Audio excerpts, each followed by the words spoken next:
Housing discrimination was very common during times like Civil War, but sadly is still going on today. In 2017, the most common reason for housing discrimination was based off of disability, race, and family status, as well as there being 28,843 complaints on it the same year.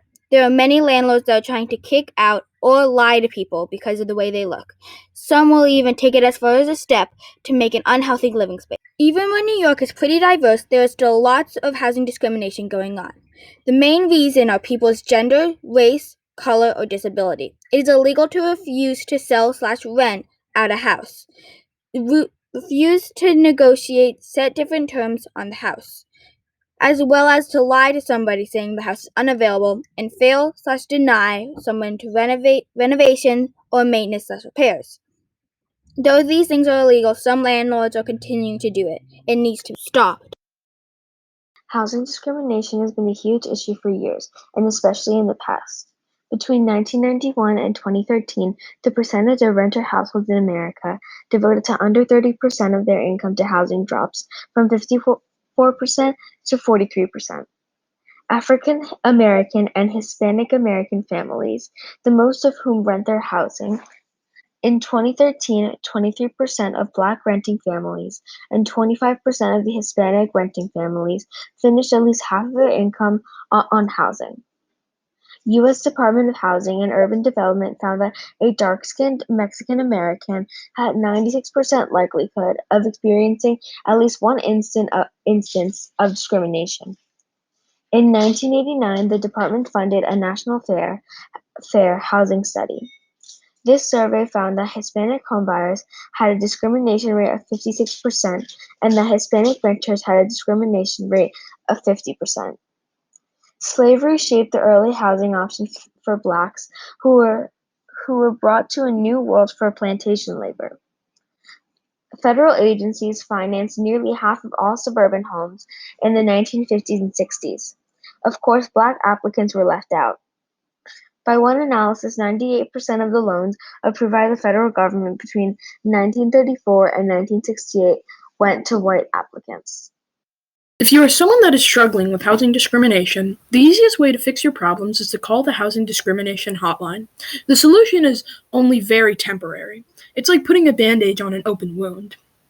To try and stop housing discrimination from happening, communities need to come together and show that if one person can't live in a home because of the color of their skin or their ethnicity, no one should be able to live in that house. When people tell you that housing discrimination is illegal, yes, it is. But that doesn't mean it isn't still practiced. According to HUDSR.gov, 14% of the adult public, the equivalent of more than 28 million people, believe they have experienced some form of housing discrimination at one point or another in their lives. Make sure you hold people accountable.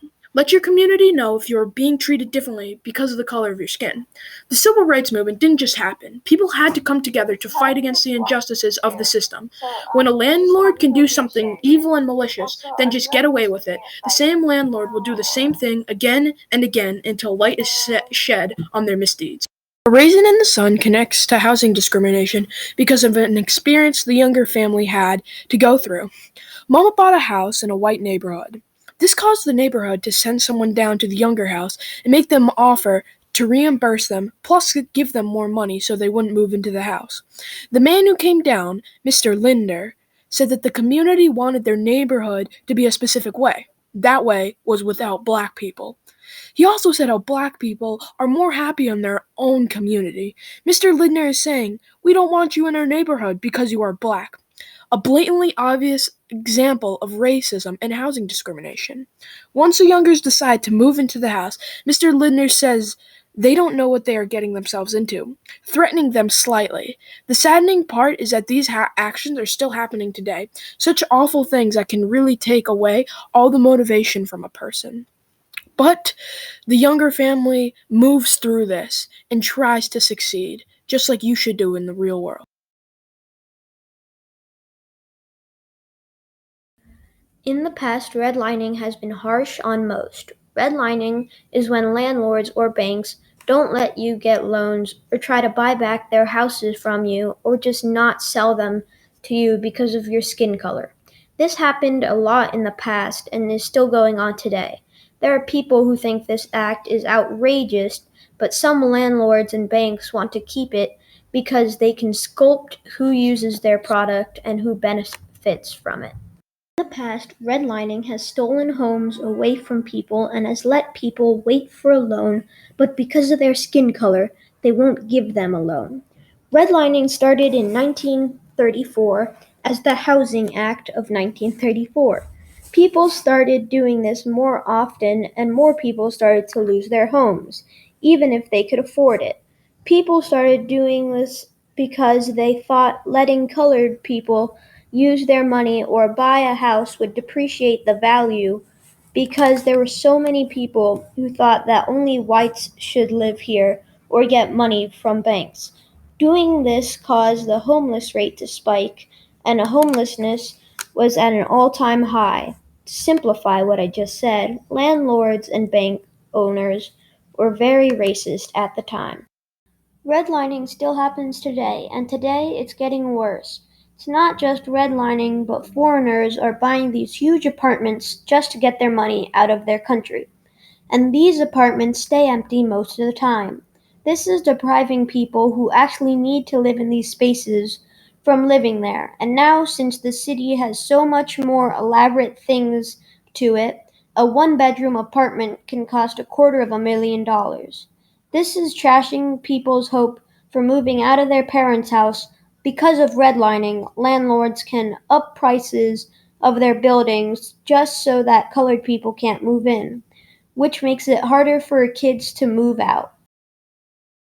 Over the years, redlining has destroyed many lives and has evolved. So instead of being kicked out from your house, you won't be able to even buy a house. And the bank won't loan you anything because of the color of your skin. These are just some reasons why we should stop redlining. Gentrification is the process where middle class and high class people move into low income communities. This causes landlords to raise prices on homes, slowly forcing out its current tenants. Gentrification started a while ago, but was finally given a name in 1964. Gentrification is a problem worldwide and does not have the attention that it needs. A lot of the time, developers renovate apartment buildings or neighborhoods where people of low income live. This attracts people of a higher class, predominantly white people. And soon enough, rents and home prices are raised by large numbers. In a suburban neighborhood, this is a good thing because it can raise the worth of a house. But in a city, it will up the rent of an apartment, forcing out low income families, possibly onto the streets. In the past, gentrification mostly affected low-income communities by the income coming too high or landlords not allowing to renew leases. Although gentrification seems like something that would happen a long time ago, it still goes on in present day. Today, landlords are renovating apartments and raising the rent, forcing people of color or people of low income to move out. Then they are replaced by a wealthier person, most likely a white person. The fact that people can get away with this is unacceptable. Today, gentrification can affect many people throughout the city and world because of low income. Gentrification affected the Youngers family because the representative, Mr. Linder, was bribing the Youngers to not move. He wanted the Youngers to accept money so that there would not be a black family in his white neighborhood. Gentrification not only affects individual families, but whole communities. The communities can change from having some black families to an all-white neighborhood. This also connects to the fact that landlords would purposefully not sell an apartment to a person of color, like we watched in class. This is still a problem today. The landlord will be doing construction to drive their lower-income tenants out. In the past, sometimes black families moved into a white community, and a couple of white families moved out because they didn't want to live near them. The Youngers didn't want to move, but white families didn't want them there. White flight. When whites assume that black families moving in their neighborhoods will mess up the area and make it how it isn't supposed to be, so they leave. Most of the black community has been judged and mistreated because of something that they can't even control, their skin color, and it has affected so much of their life. It's sad seeing people be scared of you or think of you as a disappointment without them even getting to know you. And the fact that white people move to purposely get away from black families is sad. Here's the thing, there laws to stop this. That means that this shouldn't be happening anymore, right? Wrong. Because of the white community's biased opinions, Black families still have to deal with people making assumptions and mistreating them.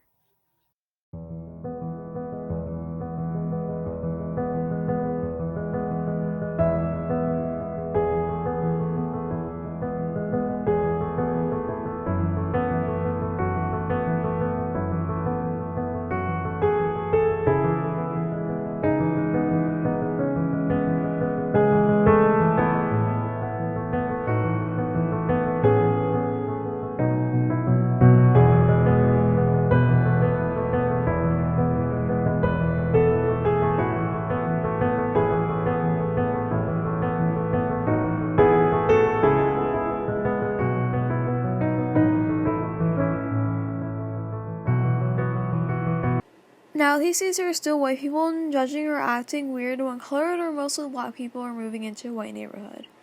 The white people would just stare at them like if they were monsters and would treat them differently. The white people are even capable of doing something destructive to the colored person's house, so they would leave the neighborhood, and that's a big risk for them.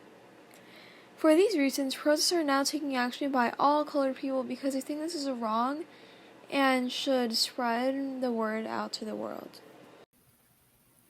We need to recognize white flight and to help people realize the Black majority is not bad.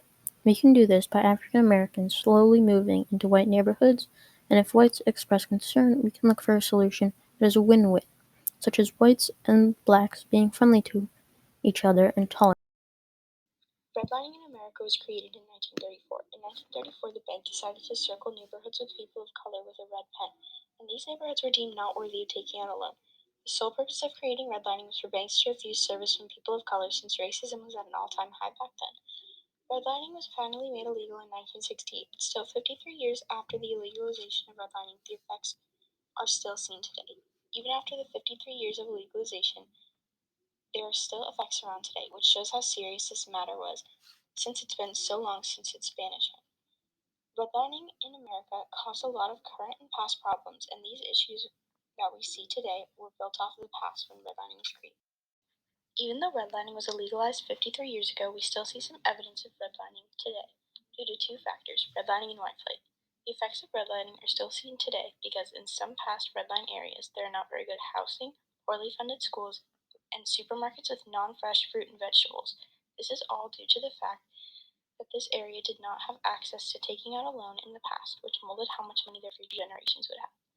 The reason this factor affects schools and supermarkets is because they fall into the past circle of redlining, and the original owners of this shop might not have had enough money to get access to fresh fruits and vegetables. And creators of schools might have built the schools off their own money and not have had enough money to put into the school for funding.